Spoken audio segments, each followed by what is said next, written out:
Welcome back all student. मैं Avnish Kumar angel AK all AYZ teaching में आपका स्वागत करता हूं। काफ़ी दिन हो गए वीडियो नहीं बनाया था, सोचा आज आपके लिए नरेशन पार्ट 4 का वीडियो अपलोड कर दें। अभी तक आपने नरेशन के 3 पार्ट्स पढ़े। उसमें आपने reporting verb, reported speech, tense में चेंज एंड वर्ब में परिवर्तन और नरेशन होते कितने प्रकार के हैं और इन्हें कैसे बनाया जाता है। पहला भाग हमने समझाया था आपको असर्टिव सेंटेंस का, दूसरा इंटरोगेटिव सेंटेंस और तीसरा इंपरेटिव सेंटेंस जो आज पढ़ाने जा रहा हूं। इससे पहले मैं ऑल स्टूडेंट से केवल निवेदन ही करना चाहूंगा कि आप हमारे चैनल को आगे बढ़ाएं, सब्सक्राइब करें और लाइक करें, जिससे हमारा मनोबल भी बना रहे।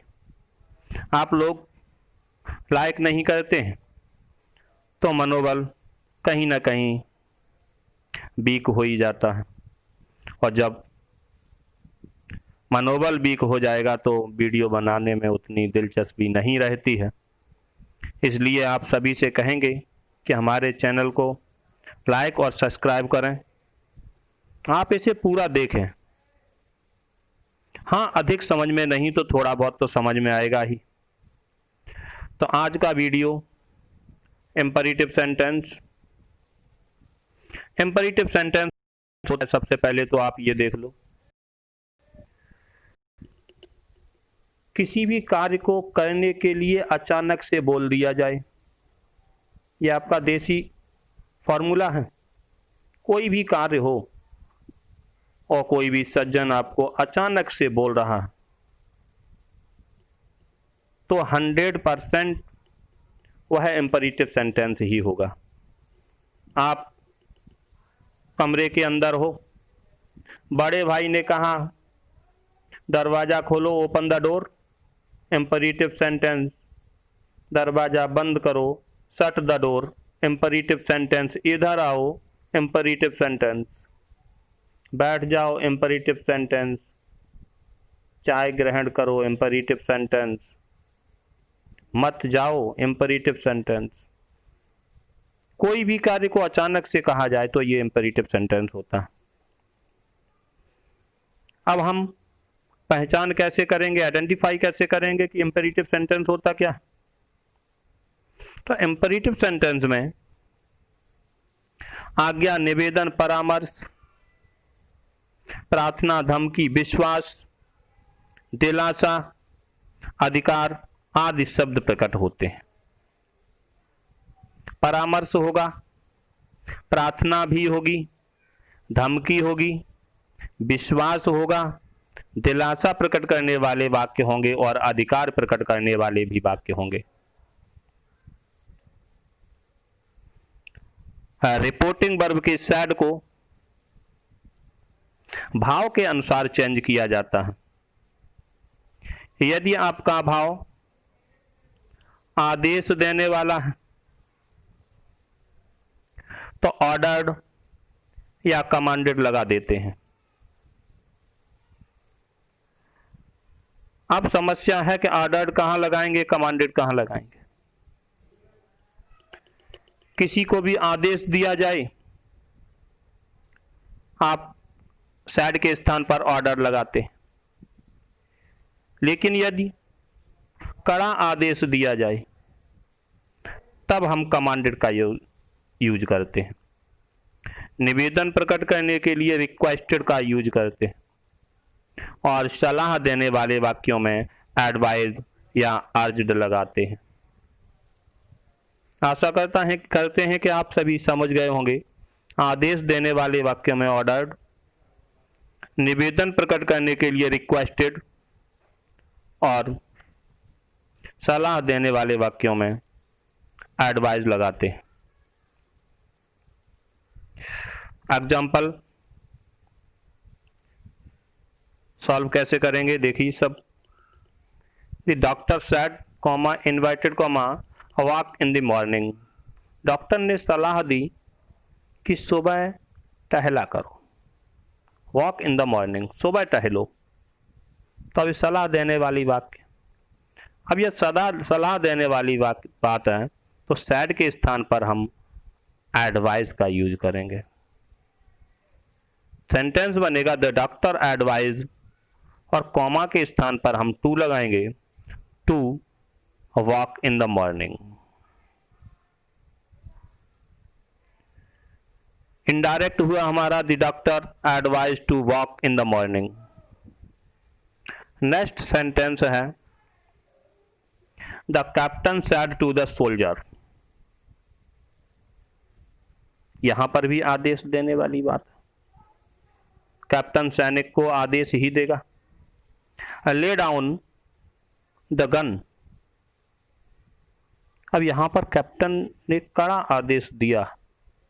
अब इस आदेश को आप मना नहीं कर सकते, माननी पड़ेगी कैप्टन की बात को। तो हम क्या करेंगे, कमांडेड का यूज करेंगे। सेंटेंस कंप्लीट होगा the captain commanded the soldier to lay down the gun. Next example है the teacher said, he said to the teacher comma inverted comma sir kindly help me. अब यहां पर देखो sir का use हुआ है। Reported speech में sir madam आदि का यूज होने पर क्या करते हैं, हम हमेशा रिक्वेस्टेड का प्रयोग करते हैं, हमेशा रिक्वेस्टेड। सेंटेंस कैसे बनेगा देखते हैं और आशा भी करते हैं हम अपने प्यारे प्यारे छोटे छोटे विद्यार्थियों से कि आपको सब कुछ समझ में आ रहा होगा। बहुत धीरे धीरे पढ़ा रहे। He said to the teacher, "Sir, kindly help me."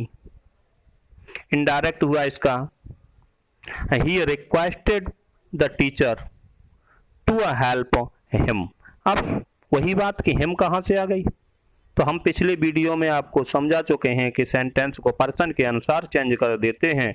ये हमारा मी फर्स्ट पर्सन का प्रोनाउन है और फर्स्ट पर्सन का प्रोनाउन हमेशा सब्जेक्ट के अनुसार चेंज होता है, इसलिए मी को ही के अनुसार चेंज करेंगे, हो जाएगा आपका him. Next example, he said to me comma inverted comma open the door, दरवाजा खोलो। तो यहां पर आदेश देने वाली बात है, तो he ordered me to open the door. सभी विद्यार्थी समझ रहे होंगे और आज के पहला रूल आपको अच्छी तरह से समझ में आया भी होगा।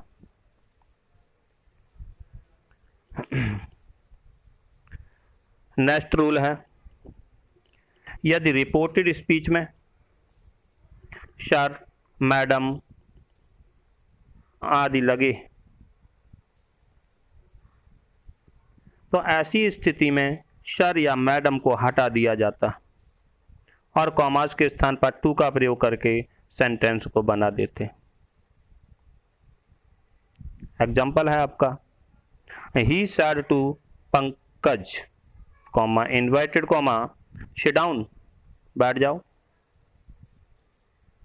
तो he said to the Pankaj comma inverted comma sit down, यहां पर सर भी हो सकता था, सर सिट डाउन, बैठने का निवेदन किया। तो he asked Pankaj to sit down. Next है, the inspector said to me comma inverted comma call the witness. Sentence बनेगा, the inspector ordered me to call the witness. यहाँ पर ऑर्डर्ड के बाद आप मी कर लेना, मिसप्रिंट है, लिखने में थोड़ी सी भूल हो गई।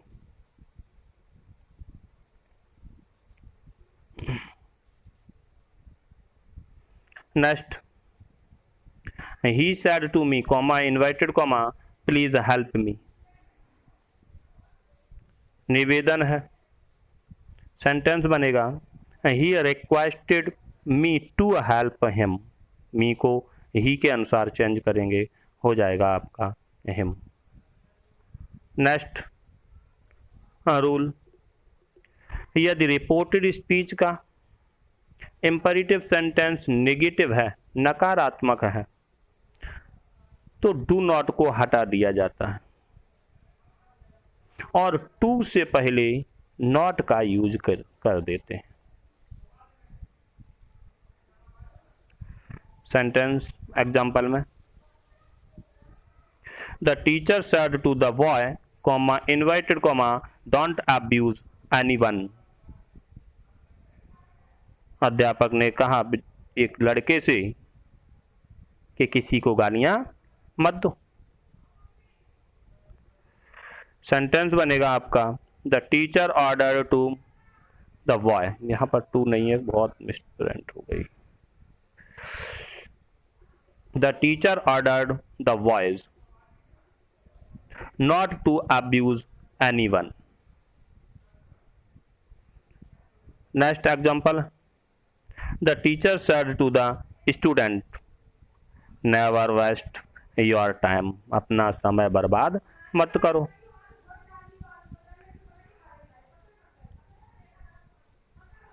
नेक्स्ट एग्जांपल, हाँ ये बनेगा कैसे, the teacher advise the student never to waste his time. आशा करते हैं कि सभी विद्यार्थियों को ये रूल अच्छी तरह से समझ में आया होगा। नेक्स्ट रूल, इंपैरेटिव सेंटेंस में